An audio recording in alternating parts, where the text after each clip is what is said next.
And now a look at some other stories you should know about. It's our Daily 3. First up, police searching for a suspect accused of sexually assaulting at least one woman in a St. Louis religious supply store and fatally shooting her.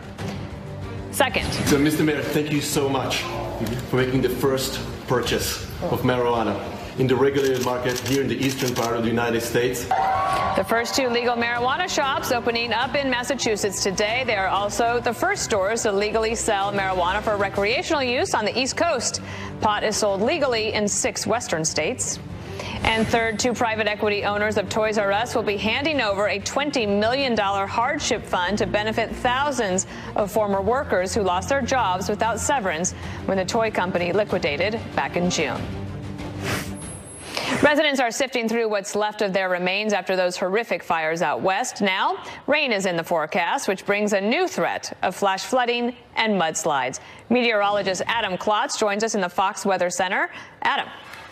Dana, unfortunately, heavy rain on the way, and we know that they've needed rain for a long time, but maybe not as heavy a rain as we're talking about. Still completely clear on the West Coast for now, but once this rain picks up for us tomorrow, there's your timestamp up in the corner. We run through Wednesday with heavy downpours, Thursday with heavy downpours, unfortunately Friday with heavy downpours. A lot of the heaviest rain is going to be highlighted in an area in Northern California, right around the campfire. So all that vegetation is now gone. So you get very heavy rainfall, and as we continue to look at this, these are your forecasted rainfall numbers, and you start to get some of those deep purple colors. That's getting up to 8 to 10 to 12 inches of rain coming in just a couple of days. No vegetation. Mudslides are probably going to be an issue. Flash flooding is going to be an issue.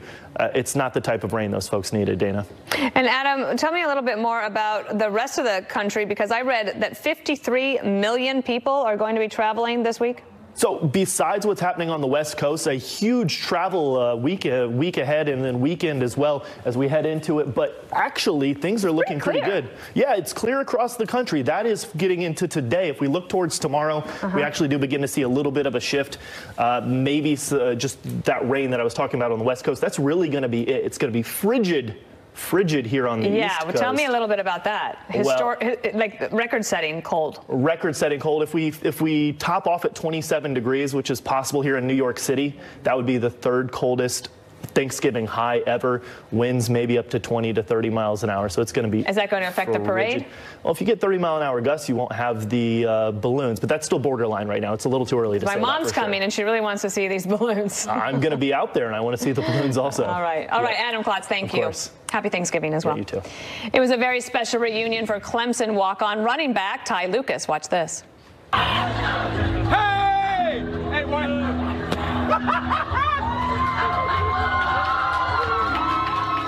His father, Army Captain Cody Lucas, surprised him after being in Afghanistan for 9 months ahead of the game at Memorial Stadium.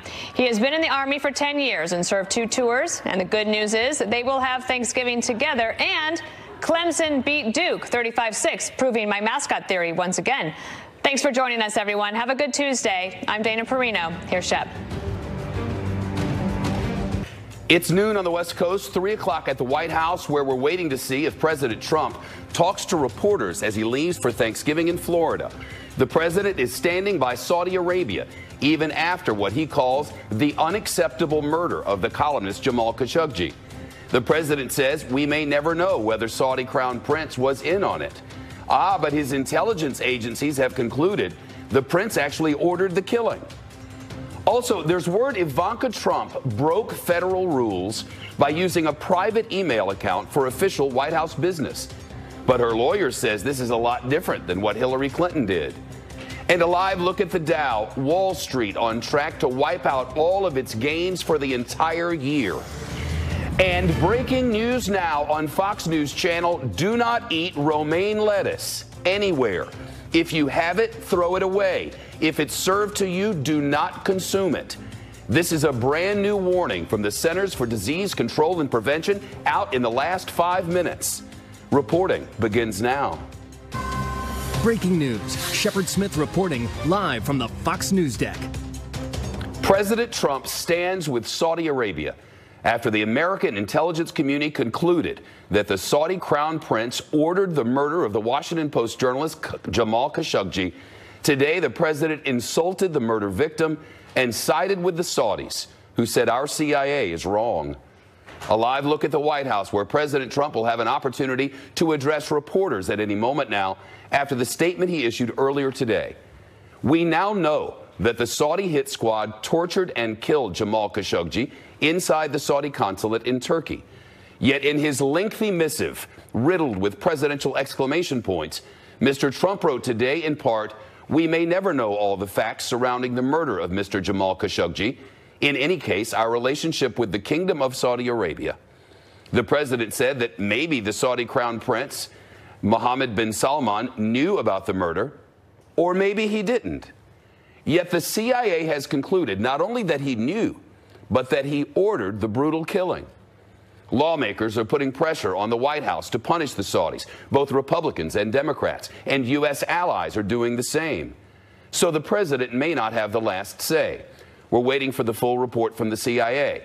But today, the president got ahead of his intelligence agencies. In essence, for now, it doesn't matter what intel says. We're standing with the Saudi kingdom. John Roberts reporting live from the White House. And we expect that the president may stop and talk with the assembled media outside the South Portico as he departs for Mar-a-Lago this afternoon. I don't imagine he would leave for Thanksgiving, Shep, without a few parting words, and he'll certainly be asked some questions about his statement regarding Jamal Khashoggi, which appears to side with the U.S.-Saudi relationship rather than what we're hearing about the substance of Jamal Khashoggi's murder. The president saying in a statement, quote, "King Salman and Crown Prince Mohammed bin Salman vigorously deny any knowledge of the planning or execution of the murder of Mr. Khashoggi. Our intelligence agencies continue to assess all the information, but it could very well be that the Crown Prince had knowledge of this tragic event. Maybe he did, and maybe he didn't." If that sounds familiar, that's exactly what he told Chris Wallace last Friday in an interview. In the statement, the president said he didn't want to risk the relationship with Saudi Arabia, hundreds of billions of dollars in military and commercial deals at stake, pointing out that 17 Saudis involved in the murder have already been sanctioned by the United States. The Secretary of State in the last hour backing up the president, saying it's a mean and nasty world out there, and the president needs to have relationships with countries like Saudi Arabia. The president also raised questions about Khashoggi himself, though, going some distance to impugn Khashoggi's reputation, writing, quote, "Representatives of Saudi Arabia say that Jamal Khashoggi was, quote, an enemy of the state and a member of the Muslim Brotherhood." But the president going on to say, "My decision is in no way based on that. This is an unacceptable and horrible crime." But he put the information out there in an official presidential statement. The president in that statement, Shep, also recognizing that Congress is likely going to do its own investigation and may have some recommendations for him. The president saying he will look at those recommendations, quote, "but only if they are consistent with the absolute security and safety of America." The president also saying that Saudi Arabia remains, quote, "a great ally." Shep. John Roberts reporting from the White House. Ivanka Trump, while a government employee as assistant to the president, sent hundreds of emails to government officials from a personal account, even after her father spent many months attacking Hillary Clinton about private emails. That's according to the reporting of the Washington Post. The paper reports the first daughter and presidential advisor used her personal email to contact White House aides and cabinet members and others, and that when asked about it, she said she was unaware of the rules. Again, even though her father made Hillary Clinton's emails a driving force in his campaign, he called for Hillary Clinton to be put in jail again and again. Of course, there are differences in these two cases. They are numerous. Ivanka Trump is not accused of using a private email server. She's not accused of deleting any emails. She's not accused of sending classified information. But the Washington Post reports the similarities were enough to worry some of the president's own advisors. The House Oversight Committee, under the Republican leadership, investigated Hillary Clinton's email habits. Now, the incoming chairman of that committee indicated that it will investigate Ivanka Trump. Back to the chief White House correspondent, John Roberts, and here we go. And that is a distinction, too, that representatives for Ivanka Trump are making today, Shep, as well. The differences between her use of a private email and Hillary Clinton's. But certainly Ivanka Trump, through her representatives, is acknowledging that for a time when she first joined the White House last year, she continued to use a private email address to do White House business. But her attorney, Abby Lowell, through spokesman Peter Marajanian, saying, quote, she did not create a private server in her house or office. There was never classified information transmitted. The account was never transferred or housed at the Trump Organization. No emails were ever deleted, and the emails have been retained in the official account in conformity with records preservation rules and laws. This first came to light a little more than a year ago, probably 14 months ago, when stories hit about Jared Kushner using a joint family account. It's ijkfamily.com to send emails related to White House business. At that point, Ivanka Trump informed the White House counsel that she had been using that same private email address, but not for any classified information. She also briefed leaders of Congress on this. But, Shep, a lot of people are sort of raising an eyebrow to say, how is it that she was not aware of the rules regarding the use of private email for government business when her father made such a point of it for so many months during the campaign, a campaign on which she was a frequent attendee? Shep? It is quite a thing. John Roberts, thank you. When President Trump issued an executive order to change asylum laws in America, he essentially said, since Congress hasn't acted, I will. Now a federal judge has countered, no, you won't. The judge today blocked the administration from denying asylum to immigrants who cross the southern border illegally. The ruling, the obvious. Congress makes and changes the laws. The president can act as a matter of national security, and that's exactly what he's claiming. The caravan, the invasion, the troops, the threat to the nation. The judge said no. The president cannot simply rewrite immigration laws. Again, John Roberts on a busy day at the White House. And the administration is pushing back, Shep, against that ruling from San Francisco Judge John Tiger, where the judge came forward and said, well, you can write all the executive actions you want, but you can't go against U.S. law. And the statement saying, quote, the rule barring asylum for immigrants who enter the country outside of a port of entry irreconcilably conflicts with the Immigration and Naturalization Act and the expressed intent of Congress. Whatever the scope of the president's authority, he may not rewrite the immigration laws to impose a condition that Congress has expressly forbidden. The Department of Homeland Security vigorously disagreed with that in a statement this morning saying, quote, asylum is a discretionary benefit given by the executive branch. It is lawful and appropriate that this discretionary benefit not be given to those who violate a lawful and tailored presidential proclamation aimed at controlling immigration in the national interest. Judge Tiger put in place a nationwide restraining order, which will likely mean that a lot of those migrants in the caravan who have been waiting outside of the port of entry in San Ysidro, California, may make for the nearby hills and try to cross into the border illegally. And that action coincides with an order that was given to the Pentagon from the White House today, Shep, that if Customs and Border Protection officers come under attack, the U.S. military backing them up is authorized to use force. So we'll see which way this goes, Shep. John Roberts, thank you. The military is now pushing back on reports that the 5,800 troops that President Trump sent to the border should be home by Christmas. The Army commander who oversees troops on the southern border told that to Politico. But the U.S. Army responded with an official statement indicating only that it may shift some of its forces to other areas of the border. And today, some new talk on timing. Our national security correspondent Jennifer Griffin reported live from the Pentagon. Hi, Shep. Well, as John Roberts just reported, a day after a federal judge halted the Trump administration from refusing asylum to immigrants at the border, a senior U.S. official confirms to me that the president is preparing to sign off on additional powers for the 5,900 or so U.S. troops that have been sent to the U.S.-Mexico border in the past month. Soon, U.S. troops will be allowed to protect the Customs and Border Protection personnel, according to officials involved in the planning. Until now, Pentagon lawyers lawyers had barred U.S. troops from using their weapons for anything other than self-defense at the border. Fox was among the first to report earlier this month that the Pentagon had rejected an initial DHS request for the U.S. troops to be used in a law enforcement capacity and potentially have contact with migrants. That has not changed. The signed orders from Secretary Mattis ordering the troops to the border restricted the troops' activity to mostly engineering. But now, after much back and forth with Defense Department lawyers, the White House was informed that the president could grant the troops additional authorities.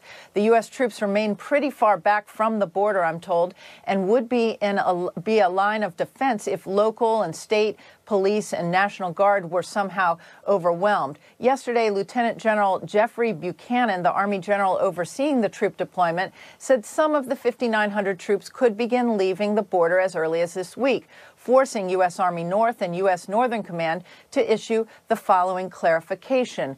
Quote, "We may shift some forces to other areas of the border to engineering support missions in California and other areas. No specific timeline for redeployment has been determined. We will provide more details as they become available." It's not clear how many troops will actually be leaving this week. Some, I'm told, are dentists who were sent as part of the troop deployment. I'm told they will be allowed to go home. What I am also told is the orders, which expire December 15th, are likely to be extended. So most of these 5,900 U.S. troops, Shep, will not be home for Christmas. Shepard? Jennifer Griffin reporting from the Pentagon. We're still waiting to see if President Trump has any comment before he leaves D.C. for the Thanksgiving holiday. A lot of potential questions from reporters, from Ivanka Trump's emails to the president's stance on Saudi Arabia after the murder of Jamal Khashoggi. Also, a new threat for the Northern California area devastated by a massive and deadly wildfire. The big fear now, with a change in the weather, mudslides. Dow is diving again. It's now off 592 points. Moments ago, it was off more than 2.5%, more than 660 points on this session. All gains for the year on the markets are now lost. A full report is just ahead. That no American should eat romaine lettuce. There is a new E. coli outbreak. The details ahead, but if a romaine salad is on your table or in your fridge, the CDC says flatly, throw it away. Breaking news, and the president is speaking right now to reporters at the White House on the South Lawn. This is one of those, they record it and then the White House pool plays it back and we play it to you unedited. That's what's coming. I'm told from the White House pool that the topics include his statement on Jamal Khashoggi, also about Iran. The talk is still underway, so it's probably a few minutes away, but we'll have this full playback soon. And to Fox Urgent, stocks are now on track to wipe out all of their gains so far this year across all 4 of the major markets. This is a live look at the Dow, down 2.2%. It was down more than 2.5%, more than 665 points within the last 5 minutes. The word of the day is volatility, and the direction of the day is down. The Fox Business Network's Susan Lee is here. Man, a hit right off the bat. Yeah, that's right. So we live in an algorithmic index trading world, and when things unwind, they unwind in a hurry. They unwind in a big, big way as well. So you have the stock market down some 600 points at its bottom, and the concerns are higher interest rates to come. Also, earnings growth, especially for the big tech giants that have really rallied so far in 2018. And what does that mean for slowing growth and also China trade tensions as well? When does that bite into the American wallets, the American consumer, and eventually the American economy, Shep? Some big tech stocks are leading the way. Yeah, big tech stocks. So we call them the FANGs. That's Facebook. All of them. All of them. And these are huge market cap. In fact, they're the big drags because they are such an overweight on these markets, right? So we're talking about Facebook, Amazon, Apple, Google as well, and Netflix. And basically, they're in bear market territory. And what I mean by bear market territory is they're down 20% from their recent peaks. 20%. Yeah. But still, if you're in Microsoft, for example, or in Amazon, you've made many double-digit gains so far in 2018. I think there's been a reset of expectations. How much money are they actually making? But when you're making 20-30% gains in revenue, still a pretty darn good year. Bear market on Apple, others to come. We'll keep a watch. Thank you, Susan, throughout the hour. Again, wiping out all their gains for the year. Much more to come on that. And again, the president is speaking right now at the White House. We'll have the tape turnaround. Also talking, I've just been told, he's just spoken about Ivanka Trump and her emails Different tone, guessing. We'll see in a moment. Stay with us. Breaking news now on Fox News Channel. This is the scene from a mansion in the New York City suburb of Colts Neck, New Jersey, about 30 miles south of the city, fully engulfed. Officials say there are multiple fatalities, but this is more than a house fire. The local NBC-owned television station, WNBC, here in New York City, is reporting that crews found one person shot dead outside that home. They also found 2 other bodies inside the building, but at this moment it's not clear whether those people died from the fire or whether they were also shot. This neighborhood is a very rich one, home to many celebrities and wealthy folks who work here in the city. Details are sort of sketchy on this, except a house fire and someone shot dead in the front yard. Expect to hear much more on this to come. First the fire and now the flood. People in Northern California bracing for flash floods and mudslides after the state's deadliest and most destructive wildfire on record incinerated entire communities. 79 people are now confirmed dead in the small town of Paradise and the surrounding area. Forecasters say heavy rain is on the way, which could help put out the fires, but it could also bring even more devastation to a place that already looks like a post-apocalyptic wasteland. Take a look at this satellite image. This is a neighborhood in the town of Paradise from a couple of months ago, and look at this. That's the neighborhood now, after the inferno devoured it. Claudia Cowan reporting live from a shelter in Chico. Claudia. And Shepard, thousands of fire evacuees are making the best of things at shelters like this one at a church here in Chico. Donated supplies are helping about 200 people who for now are staying at the gym here. These folks are also getting medical attention and mental health counseling. 2 more sets of human remains were found yesterday, increasing the number of deaths from the campfire to 79. The number of those unaccounted for has dropped to about 700, but search crews warn some people may never be found due to the intensity of the flames. With evacuation orders now being lifted in some areas around Paradise, residents are returning to sift through the rubble of what used to be their home. The state's insurance commissioner says the losses are staggering. In 2017, from all the California fires, there was $12.6 billion in insured losses, and that was only 6,800 single-family homes destroyed. Here, we're approaching 11,000 single-family homes destroyed. So this is a much more deadly, much more destructive fire, and the insured losses are going to be a lot greater. Jones says his office is also educating people about how to avoid getting scammed, for instance, by unlicensed contractors promising a quick home rebuild. Bottom line, this recovery is going to take years, and officials say people should be wary of shortcuts because they say it could cost them more in the long run. And now rain threatens to bring another kind of disaster. Yes, it will clear out this unhealthy air, and yes, it will put out what is left of the fire, but rain will almost certainly hamper ongoing search and recovery efforts, and officials are especially concerned, Shepard, that a heavy downpour could trigger mudslides. Claudia Cowan reporting from Chico, California.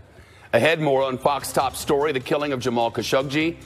Lawmakers from the United States and leaders from abroad calling for the president to do something about it. And new information on the government warning you should throw out your romaine lettuce immediately and eat none of it. There's food poisoning. There's an E. coli outbreak. The CDC's warning is brand new, and a live look at the White House where the president is still speaking. He's just spoken on the 4-star General McRaven, who the president has called a Hillary backer, who led the operations and commanded the operations that took down Saddam Hussein and killed Osama bin Laden. He has said that the president's sentiment is the greatest threat to democracy of his lifetime. And now the president, moments ago, is refusing to call him a hero. There's lots of news coming from the White House, and we'll play it back for you in a moment. Now the breaking details that we've been talking about throughout this hour. We got the warning just about 2 minutes to 3 o'clock Eastern time, 2 days before Thanksgiving. The feds are warning romaine lettuce is not safe to eat in any form, and they're being specific. It doesn't matter where or when you bought it. It doesn't matter if it's chopped or whole or part of a salad or even a single leaf on your cheeseburger. It doesn't matter if somebody already ate part of a stash of romaine and didn't get sick at all. Throw it all away and do not consume one bit. It's a pointed and specific warning, in other words, now on the CDC website. Officials there say it's because at least 32 people, at least 32, in 11 different states are very sick with a dangerous type of E. coli. Jonathan Hunt reporting on the latest as we have it. Jonathan? Shep, the alert was just issued an hour ago, dateline 2:30 p.m. Eastern from the CDC, and it is stark in its warning, saying, quote, CDC is advising that U.S. consumers not eat any romaine lettuce and retailers and restaurants not serve or sell any. They're also advising that all romaine that any consumer has be thrown out, including any salad mixes containing any romaine, and all shelves or drawers where that romaine might have been stored not just be washed but also sanitized. The CDC says the bad romaine can lead to E. coli infections, and 32 people across 11 states are recorded as becoming sick in this latest outbreak, with cases from October 8th to October 31st. Of those, 13 people have been hospitalized, with one patient suffering a form of kidney failure. Now, it's important to note this is entirely separate to the romaine-linked E. coli outbreak that lasted from March to June of this year.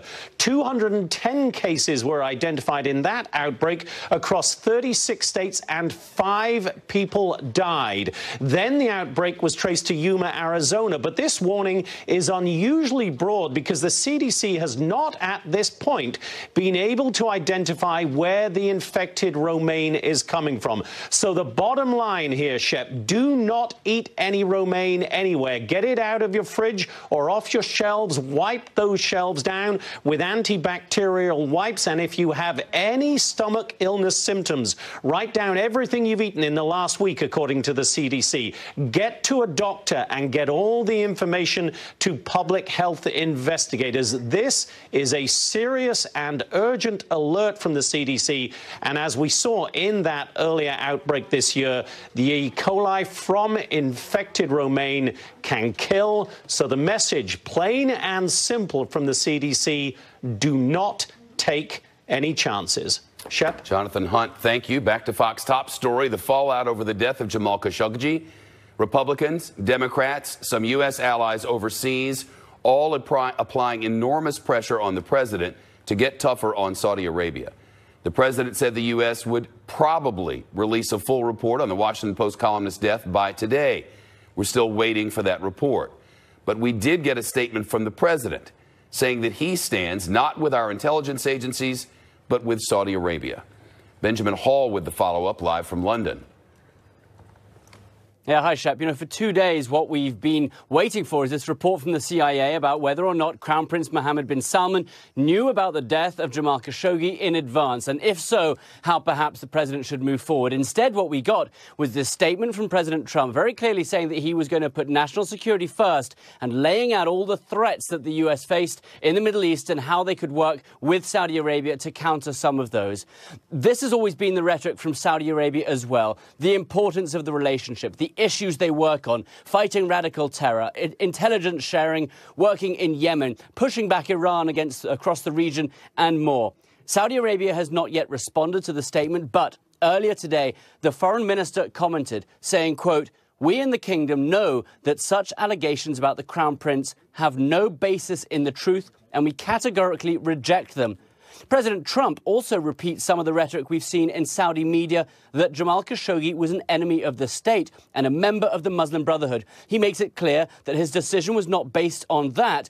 But Saudi Arabia and the U.S. have always had a deep, shared distrust of the Muslim Brotherhood and the political Islam it espouses. And that's certainly one of the threats that President Trump aims to work on together with Saudi Arabia.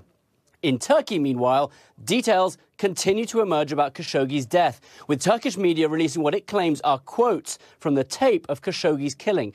Now, in it, the leader of that Saudi team is claimed to shout, "Traitor, you will be brought to account." And after that, apparently the rest of the tape is filled with verbal fighting, brawling, and torture.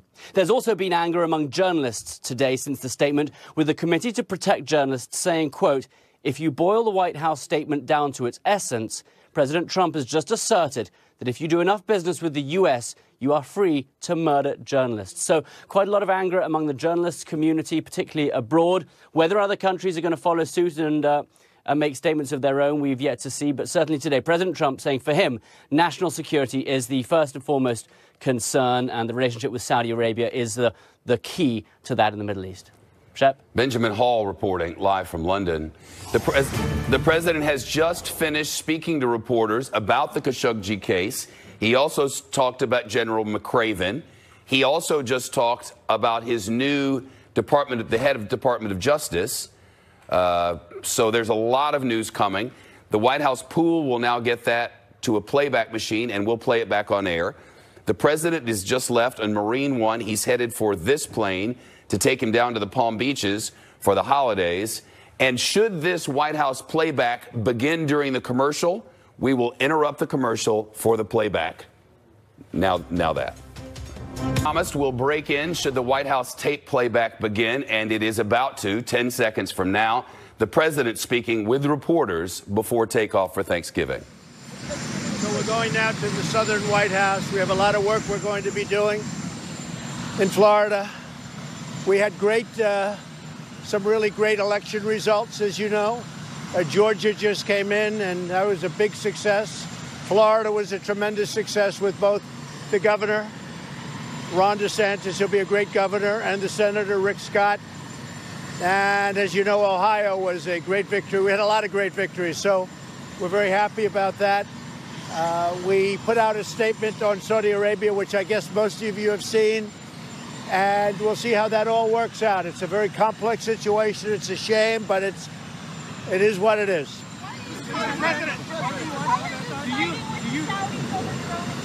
Because it's America first for me. It's all about America first. We're not going to give up hundreds of billions of dollars in orders and let Russia, China, and everybody else have them. It's all about, for me, very simple. It's America first. Saudi Arabia, if we broke with them, I think your oil prices would go through the roof. I've kept them down. They've helped me keep them down. Right now we have low oil prices, or relatively. I'd like to see it go down even lower.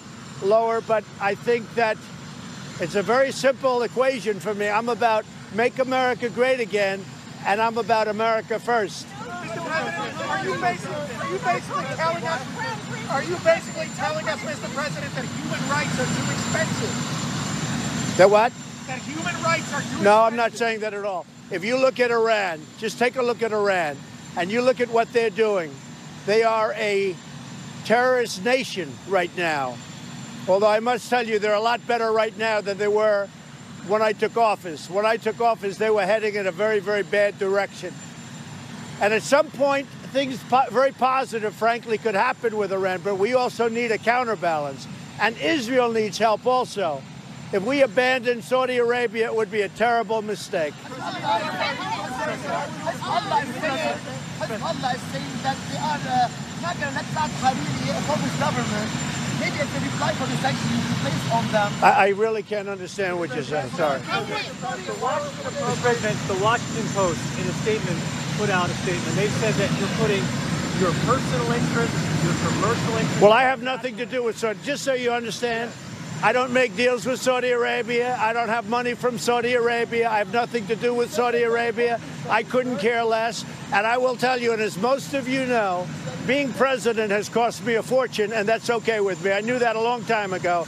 But being president has cost me a fortune, a tremendous fortune like you've never seen before. But someday I'll tell you what that is.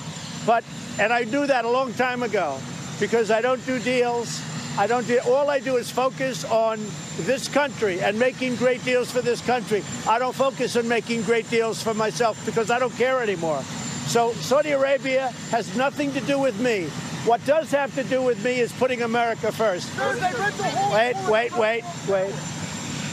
They're buying hundreds of billions of dollars worth of things from this country. If I say we don't want to take your business, if I say we're going to cut it off, they will get the equipment, military equipment and other things from Russia and China. Russia and China would be very, very happy because right now we're doing very well against China. We're doing very well against everybody, including Russia, and I'm going to keep it that way. And I'm not going to tell a country that's spending hundreds of billions of dollars and has helped me do one thing very importantly, keep oil prices down so that they're not going to $100 and $150 a barrel. Right now, we have oil prices in great shape. I'm not going to destroy the world economy, and I'm not going to destroy the economy for our country by being foolish with Saudi Arabia. So I think the statement, wait a minute, I think the statement was pretty obvious what I said. It's about America first. Yeah. Say it again. Why was it appropriate for your daughter to use personal emails? Just so you understand, early on, and for a little period of time, Ivanka did some emails. They weren't classified like Hillary Clinton. They weren't deleted like Hillary Clinton, who deleted 33. She wasn't doing anything to hide her emails. I looked at it just very briefly today, and the presidential records, they're all in presidential records. There was no hiding. There was no deleting like Hillary Clinton did.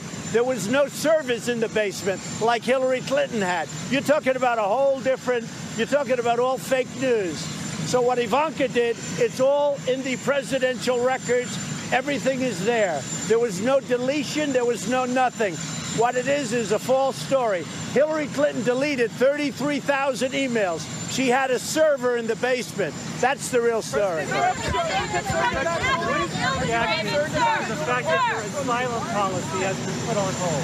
The which policy? Your asylum policy has been put on hold. Well, you go to the Ninth Circuit, and it's a disgrace, and I'm going to put in a major complaint, because you cannot win, if you're us, a case in the Ninth Circuit. And I think it's a disgrace when people file, every case gets filed in the Ninth Circuit, because they know that's not law. That's not what this country stands for. Every case that gets filed in the Ninth Circuit, we get beaten, and then we end up having to go to the Supreme Court, like the travel ban, and we won. The Ninth Circuit, we're going to have to look at that, because every case, no matter where it is, they file it practically. I mean practically. For all intents and purposes, they file it in what's called the Ninth Circuit. This was an Obama judge, and I'll tell you what, it's not going to happen like this anymore. Everybody that wants to sue the United States, they file their case they file their case in the Ninth Circuit, and it means an automatic loss. No matter what you do, no matter how good your case is, and the Ninth Circuit is really something we have to take a look at, because it's not fair. People should not be allowed to immediately run to this very friendly circuit and file their case. And you people know better than anybody what's happening. It's a disgrace. In my opinion, it's a disgrace what happens with the Ninth Circuit. We will win that case in the Supreme Court of the United States.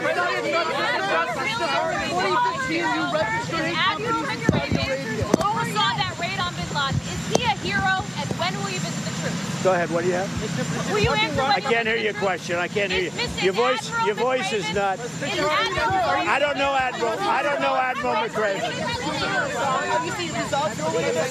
What? No, they're all finished. The written answers are finished. I don't know. If the lawyers have them, I don't know. They will. They will. The written answers to the witch hunt that's been going on forever. No collusion, no nothing. They've been finished. Finished them yesterday. The lawyers have them. I assume they'll turn them in today or soon.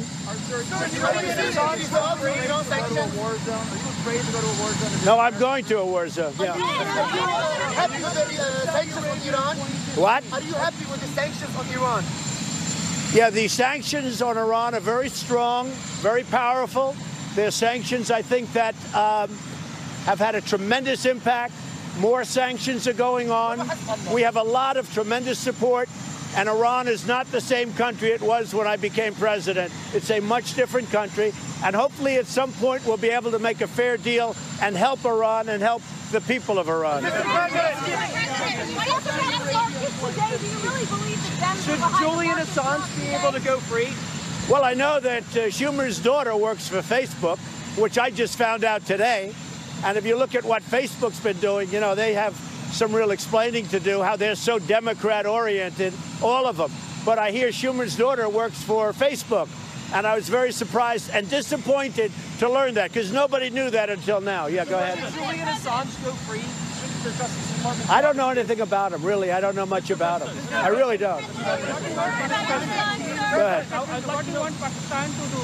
Say it. What do you want Pakistan to do in the fight against terrorism? I want Pakistan to help us. We're no longer paying $1.3 billion to Pakistan. We're paying them nothing, because that's what they've done to help us, nothing. And I cut those payments off a long time ago. We're not paying Pakistan any money because they're not helping us at all. And we'll see where it all goes. I hope to have a good relationship with Pakistan, but right now we're paying Pakistan nothing. I cut them off. They were getting $1.3 billion a year. They're not getting anything now. Do you have any reaction?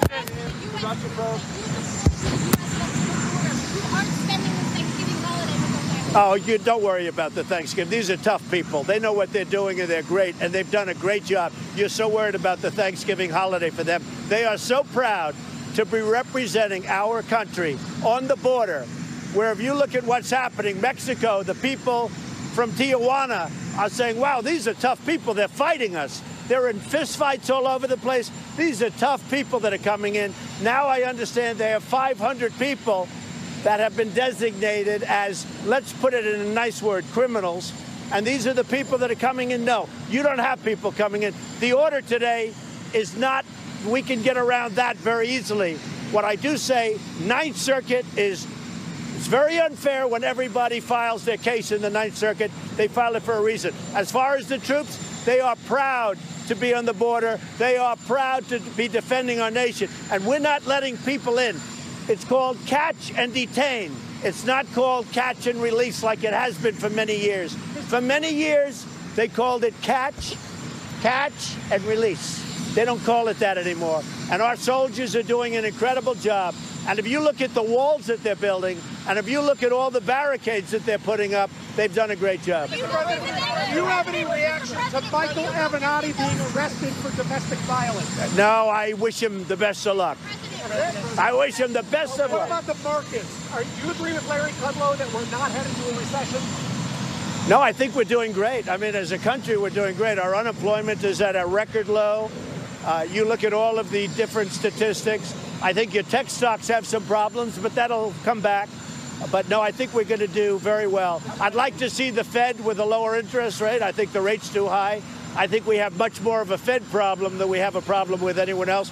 We're doing very well with China. China wants to make a deal very badly. They might not say that to you, but they want to make it very badly.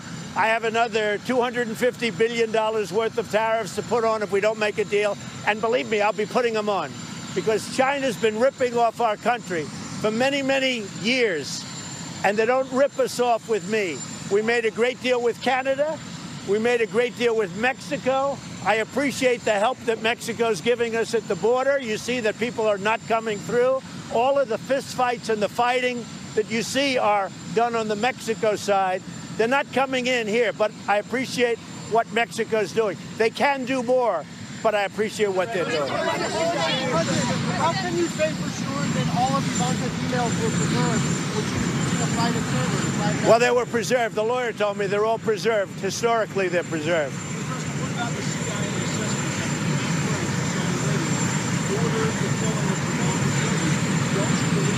They didn't make a determination. And it's just like I said, I think it was maybe he did, maybe he didn't. They did not make that assessment. The CIA has looked at it. They've studied it a lot. They have nothing definitive. And the fact is, maybe he did, maybe he didn't. If you look at Iran, what they've done, they've been a bad actor. You look at what's happening in Syria with Assad, with hundreds of thousands of people killed. We are with Saudi Arabia. We're staying with Saudi Arabia. And by the way, just so everybody, I have no business whatsoever with Saudi Arabia. Couldn't care less.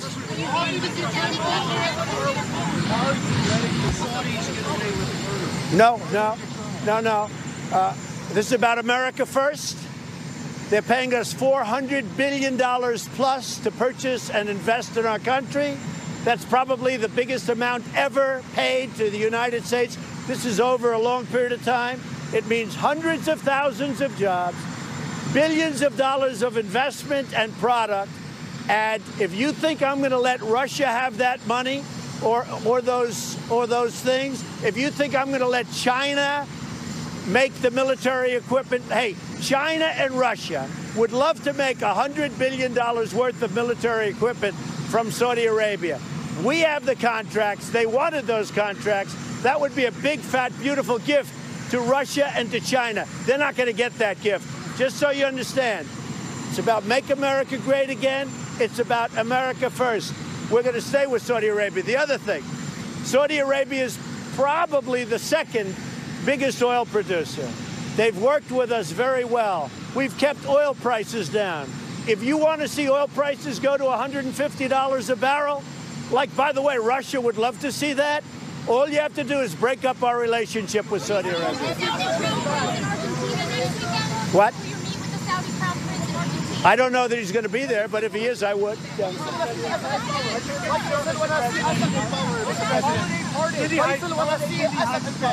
Cindy Hyde-Smith, are you concerned about her situation? So Cindy Hyde-Smith is a spectacular woman. She's a great senator. She came in. She's done a fantastic job in a short period of time. She made a statement, which I know that she feels very badly about it, and it was just sort of said in jest, as she said, and she's a tremendous woman, and it's a shame that she has to go through this. I think she's going to do very well. I really believe she's